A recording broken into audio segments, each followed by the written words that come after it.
श्रीमद् भागवत महापुराण दशम स्कंद अध्याय 89। दशम स्कंद एकोनतीतम अध्याय पूर्वार्ध। श्रीमद् भागवत महापुराण दशम स्कंद एकोनतीतम अध्याय।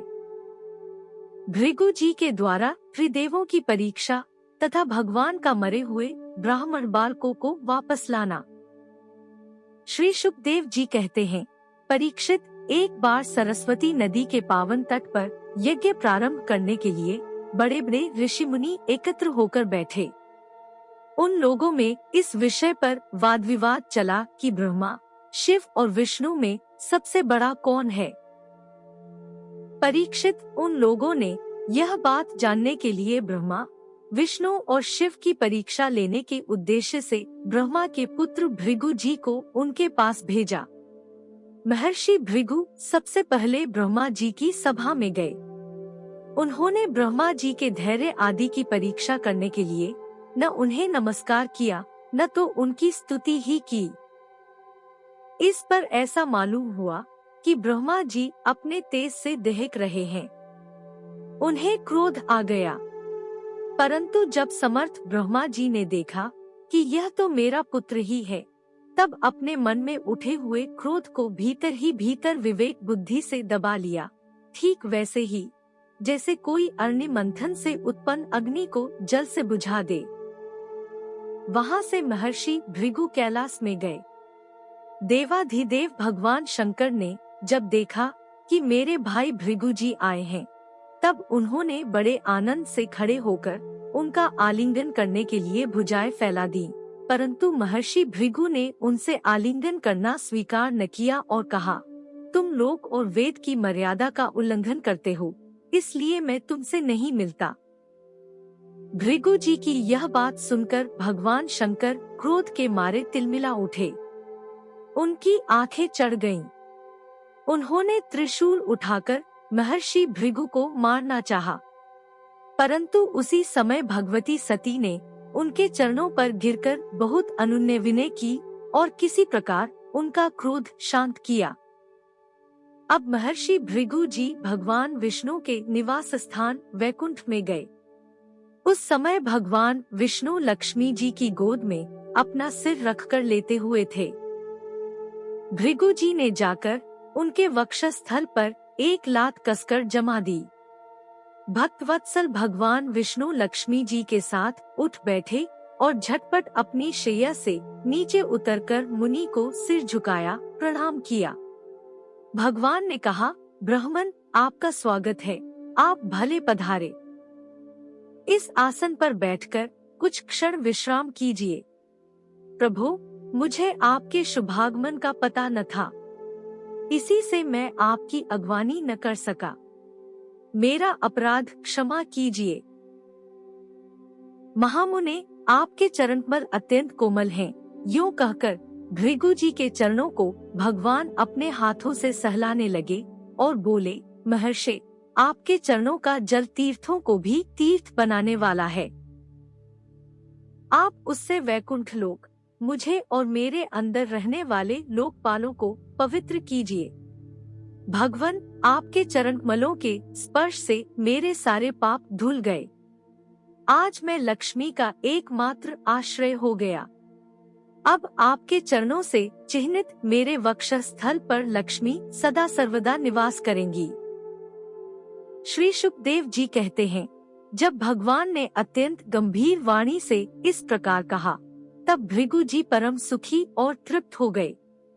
भक्ति के उद्रेक से उनका गला भर आया, आंखों में आंसू छलक आए और वे चुप हो गए। परीक्षित, भृगु जी वहां से लौटकर ब्रह्मवादी मुनियों के सत्संग में आए और उन्हें ब्रह्मा, शिव और विष्णु भगवान के यहाँ जो कुछ अनुभव हुआ था वह सब कह सुनाया।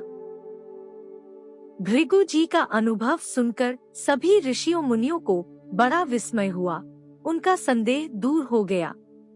तब से वे भगवान विष्णु को ही सर्वश्रेष्ठ मानने लगे, क्योंकि वे ही शांति और अभय के उद्गम स्थान हैं।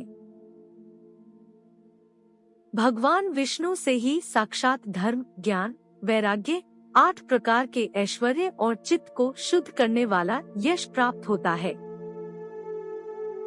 शांत, समचित्त, अकिंचन और सबको अभय देने वाले साधु मुनियों की वे ही एकमात्र परम गति हैं।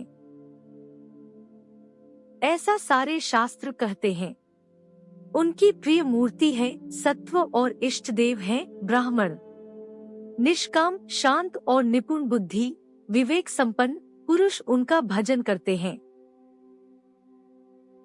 भगवान की गुणमयी माया ने राक्षस, असुर और देवता, उनकी ये 3 मूर्तियां बना दी हैं। इनमें सत्वमयी देव मूर्ति ही उनकी प्राप्ति का साधन है। वे स्वयं ही समस्त पुरुषार्थ स्वरूप हैं। श्री शुकदेव जी कहते हैं, परीक्षित, सरस्वती तट के ऋषियों ने अपने लिए नहीं, मनुष्यों का संशय मिटाने के लिए ही ऐसी युक्ति रची थी।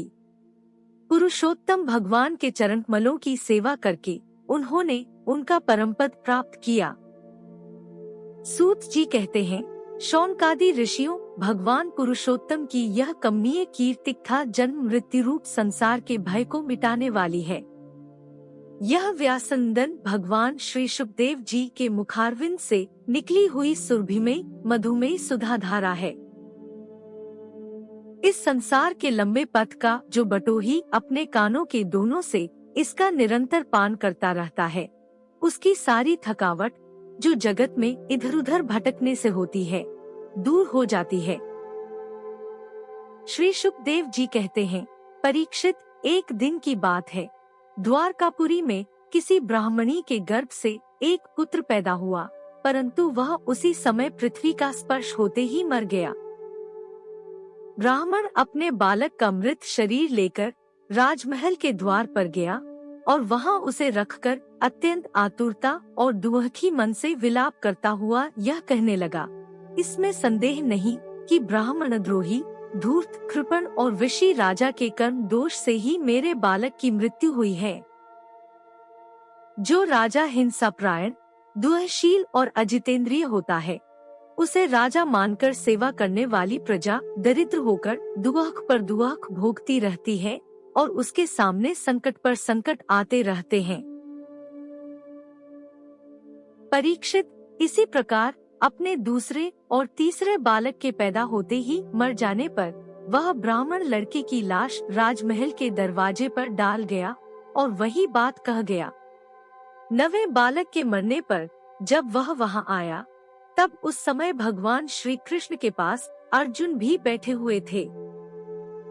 उन्होंने ब्राह्मण की बात सुनकर उससे कहा, ब्राह्मण, आपके निवास स्थान द्वारका में कोई धनुषधारी क्षत्रिय नहीं है क्या? मालूम होता है कि ये यदुवंशी ब्राह्मण हैं और प्रजा पालन का परित्याग करके किसी यज्ञ में बैठे हुए हैं। जिनके राज्य में धन, स्त्री अथवा पुत्रों से युक्त होकर ब्राह्मण दुखी होते हैं, वे क्षत्रिय नहीं हैं।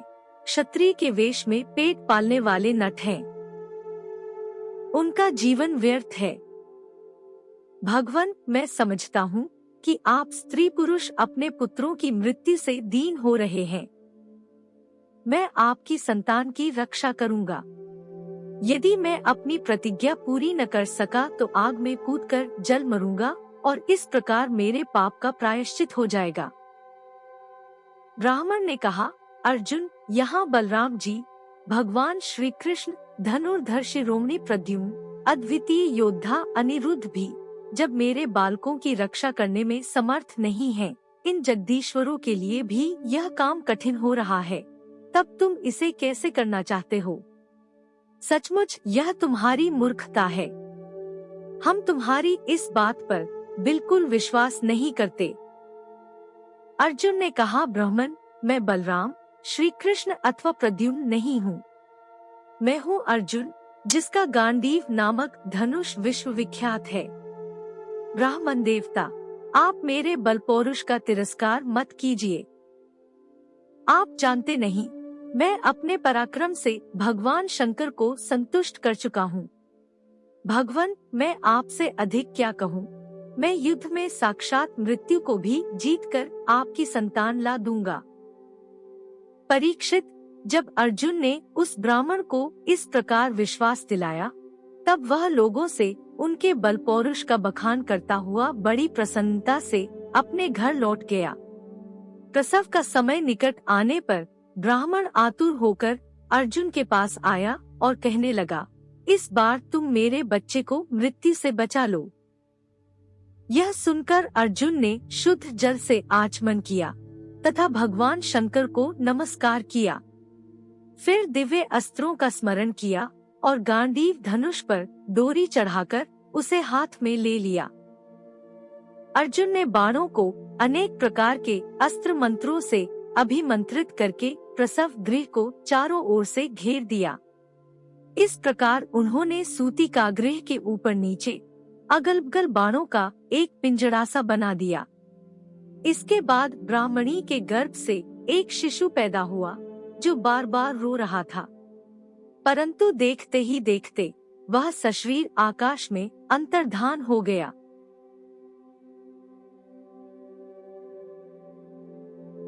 अब वह ब्राह्मण भगवान श्री कृष्ण के सामने ही अर्जुन की निंदा करने लगा। वह बोला, मेरी मूर्खता तो देखो, मैंने इस नपुंसक की डींग भरी बातों पर विश्वास कर लिया। भला जिसे प्रद्युम्न, अनिरुद्ध, यहाँ तक कि बलराम और भगवान श्री कृष्ण भी न बचा सके, उसकी रक्षा करने में और कौन समर्थ है। मिथ्यावादी अर्जुन को धिक्कार है। अपने मुंह अपनी बड़ाई करने वाले अर्जुन के धनुष को धिक्कार है। इसकी दुर्बुद्धि तो देखो, यह मूर्तावश उस बालक को लौटा लाना चाहता है जिसे प्रारब्ध ने हमसे अलग कर दिया है। जब वह ब्राह्मण इस प्रकार उन्हें भला बुरा कहने लगा, तब अर्जुन योगबल से तत्काल संयमीपुरी में गए, जहाँ भगवान यमराज निवास करते हैं। वहाँ उन्हें ब्राह्मण का बालक नहीं मिला। फिर वे शस्त्र लेकर क्रमशः इंद्र, अग्नि, निरृति, सोम, वायु और वरुण आदि की पुरियों में, अतलादि नीचे के लोकों में, स्वर्ग से ऊपर के महालोक आदि में एवं अन्यान्य स्थानों में गए, परंतु कहीं भी उन्हें ब्राह्मण का बालक न मिला। उनकी प्रतिज्ञा पूरी न हो सकी। अब उन्होंने अग्नि में प्रवेश करने का विचार किया, परंतु भगवान श्री कृष्ण ने उन्हें ऐसा करने से रोकते हुए कहा, भाई अर्जुन, तुम अपने आप अपना तिरस्कार मत करो। मैं तुम्हें ब्राह्मण के सब बालक अभी दिखाई देता हूँ। आज जो लोग तुम्हारी निंदा कर रहे हैं, वे ही फिर हम लोगों की निर्मल कीर्ति की स्थापना करेंगे।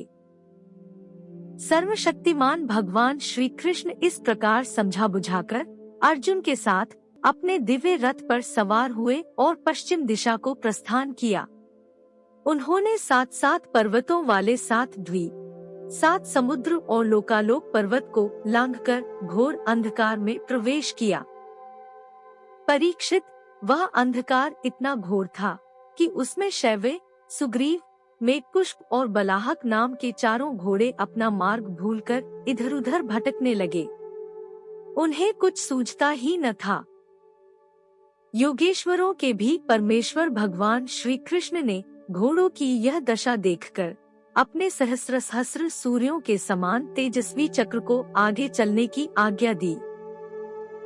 सुदर्शन चक्र अपने ज्योतिर्मय तेज से स्वयं भगवान के द्वारा उत्पन्न उस घने एवं महान अंधकार को चीरता हुआ मन के समान तीव्र गति से आगे आगे चला। उस समय वह ऐसा जान पड़ता था मानो भगवान राम का बाण धनुष से छूटकर राक्षसों की सेना में प्रवेश कर रहा हो। इस प्रकार सुदर्शन चक्र के द्वारा बतलाए हुए मार्ग से चलकर रथ अंधकार की अंतिम सीमा पर पहुंचा। उस अंधकार के पार सर्वश्रेष्ठ पारावार रहित व्यापक परम ज्योति जगमगा रही थी। उसे देखकर अर्जुन की आंखें चौंधिया गईं और उन्होंने विवश होकर अपने नेत्र बंद कर लिए। इसके बाद भगवान के रथ ने दिव्य जलराशि में प्रवेश किया। बड़ी तेज आंधी चलने के कारण उस जल में बड़ी बड़ी तरंगे उठ रही थीं, जो बहुत ही भली मालूम होती थीं। वहाँ एक बड़ा सुंदर महल था। उसमें मणियों के सहस्र सहस्र खंभे चमक चमक कर उसकी शोभा बढ़ा रहे थे और उसके चारों ओर बड़ी उज्जवल ज्योति फैल रही थी। उसी महल में भगवान शेष जी विराजमान थे। उनका शरीर अत्यंत भयानक और अद्भुत था। उनके सहस्र सिर थे और प्रत्येक फण पर सुंदर सुंदर मणियां जगमगा रही थीं। प्रत्येक सिर में दो दो नेत्र थे और वे बड़े ही भयंकर थे। उनका संपूर्ण शरीर कैलाश के समान श्वेतवर्ण का था और गला तथा जीभ नीले रंग की थी। परीक्षित, अर्जुन ने देखा कि शेष भगवान की सुखमयी शैया पर सर्वव्यापक महान प्रभावशाली परम पुरुषोत्तम भगवान विराजमान हैं। उनके शरीर की कांति वर्षाकालीन मेघ के समान श्यामल है। अत्यंत सुंदर पीला वस्त्र धारण किए हुए हैं। मुख पर प्रसन्नता खेल रही है और बड़े बड़े नेत्र बहुत ही सुहावने लगते हैं। बहुमूल्य मणियों से जटित मुकुट और कुंडलों की कांति से सहस्रों घुंघराली अलकें चमक रही हैं। लंबी लंबी सुंदर 8 भुजाएं हैं। गले में कौस्तुभ मणि है। वक्षस्थल पर श्रीवत्स का चिन्ह है और घुटनों तक वनमाला लटक रही है। अर्जुन ने देखा कि उनके नंद सुनंद आदि अपने पार्षद, चक्र सुदर्शन आदि अपने मूर्तिमान आयुध तथा पुष्टि, श्री, कीर्ति और अजा ये चारों शक्तियाँ एवं संपूर्ण रिद्धियाँ ब्रह्मादि लोकपालों के अधीश्वर भगवान की सेवा कर रही हैं। परीक्षित, भगवान श्री कृष्ण ने अपने ही स्वरूप श्री अनंत भगवान को प्रणाम किया। अर्जुन उनके दर्शन से कुछ भयभीत हो गए थे। श्री कृष्ण के बाद उन्होंने भी उनको प्रणाम किया और वे दोनों हाथ जोड़कर खड़े हो गए। अब ब्रह्मादि लोकपालों के स्वामी भूमा पुरुष ने मुस्कुराते हुए मधुर एवं गंभीर वाणी से कहा, श्री कृष्ण और अर्जुन, मैंने तुम दोनों को देखने के लिए ही ब्राह्मण के बालक अपने पास मंगा लिए थे। तुम दोनों ने धर्म की रक्षा के लिए मेरी कलाओं के साथ पृथ्वी पर अवतार ग्रहण किया है। पृथ्वी के भार रूप दैत्यों का संहार करके शीघ्र से शीघ्र तुम लोग फिर मेरे पास लौट आओ। तुम दोनों ऋषिवर नर और नारायण हो। यद्यपि तुम पूर्ण काम और सर्वश्रेष्ठ हो, फिर भी जगत की स्थिति और लोक संग्रह के लिए धर्म का आचरण करो। जब भगवान भूमा पुरुष ने श्री कृष्ण और अर्जुन को इस प्रकार आदेश दिया, तब उन दोनों ने उसे स्वीकार करके उन्हें नमस्कार किया और बड़े आनंद के साथ ब्राह्मण बालकों को लेकर जिस रास्ते से जिस प्रकार आए थे से सहस्रों घुंघराली अलकें चमक रही हैं। लंबी लंबी सुंदर 8 भुजाएं हैं। गले में कौस्तुभ मणि है। वक्षस्थल पर श्रीवत्स का चिन्ह है और घुटनों तक वनमाला लटक रही है। अर्जुन ने देखा कि उनके नंद सुनंद आदि अपने पार्षद, चक्र सुदर्शन आदि अपने मूर्तिमान आयुध तथा पुष्टि, श्री, कीर्ति और अजा ये चारों शक्तियाँ एवं संपूर्ण रिद्धियाँ ब्रह्मादि लोकपालों के अधीश्वर भगवान की सेवा कर रही हैं। परीक्षित, भगवान श्री कृष्ण ने अपने ही स्वरूप श्री अनंत भगवान को प्रणाम किया। अर्जुन उनके दर्शन से कुछ भयभीत हो गए थे। श्री कृष्ण के बाद उन्होंने भी उनको प्रणाम किया और वे दोनों हाथ जोड़कर खड़े हो गए। अब ब्रह्मादि लोकपालों के स्वामी भूमा पुरुष ने मुस्कुराते हुए मधुर एवं गंभीर वाणी से कहा, श्री कृष्ण और अर्जुन, मैंने तुम दोनों को देखने के लिए ही ब्राह्मण के बालक अपने पास मंगा लिए थे। तुम दोनों ने धर्म की रक्षा के लिए मेरी कलाओं के साथ पृथ्वी पर अवतार ग्रहण किया है। पृथ्वी के भार रूप दैत्यों का संहार करके शीघ्र से शीघ्र तुम लोग फिर मेरे पास लौट आओ। तुम दोनों ऋषिवर नर और नारायण हो। यद्यपि तुम पूर्ण काम और सर्वश्रेष्ठ हो, फिर भी जगत की स्थिति और लोक संग्रह के लिए धर्म का आचरण करो। जब भगवान भूमा पुरुष ने श्री कृष्ण और अर्जुन को इस प्रकार आदेश दिया, तब उन दोनों ने उसे स्वीकार करके उन्हें नमस्कार किया और बड़े आनंद के साथ ब्राह्मण बालकों को लेकर जिस रास्ते से जिस प्रकार आए थे उसी से वैसे ही द्वारका लौट आए। ब्राह्मण के बालक अपनी आयु के अनुसार बड़े बड़े हो गए थे। उनका रूप और आकृति वैसी ही थी जैसी उनके जन्म के समय थी। उन्हें भगवान श्री कृष्ण और अर्जुन ने उनके पिता को सौंप दिया। भगवान विष्णु के उस परमधाम को देखकर अर्जुन के आश्चर्य सीमा न रही। उन्होंने ऐसा अनुभव किया कि जीवों में जो कुछ बल पौरुष है वह सब भगवान श्री कृष्ण की ही कृपा का फल है। परीक्षित, भगवान ने और भी ऐसी अनेकों ऐश्वर्य और वीरता से परिपूर्ण लीलाएं की। लोक दृष्टि में साधारण लोगों के समान सांसारिक विषयों का भोग किया और बड़े बड़े महाराजाओं के समान श्रेष्ठ श्रेष्ठ यज्ञ किए। भगवान श्री कृष्ण ने आदर्श महापुरुषों का सा आचरण करते हुए ब्राह्मण आदि समस्त प्रजावर्गों के सारे मनोरथ पूर्ण किए, ठीक वैसे ही जैसे इंद्र प्रजा के लिए समयानुसार वर्षा करते हैं। उन्होंने बहुत से अधर्मी राजाओं को स्वयं मार डाला और बहुतों को अर्जुन आदि के द्वारा मरवा डाला। इस प्रकार धर्मराज, युधिष्ठिर आदि धार्मिक राजाओं से उन्होंने अनायास ही सारी पृथ्वी में धर्म मर्यादा की स्थापना करा दी।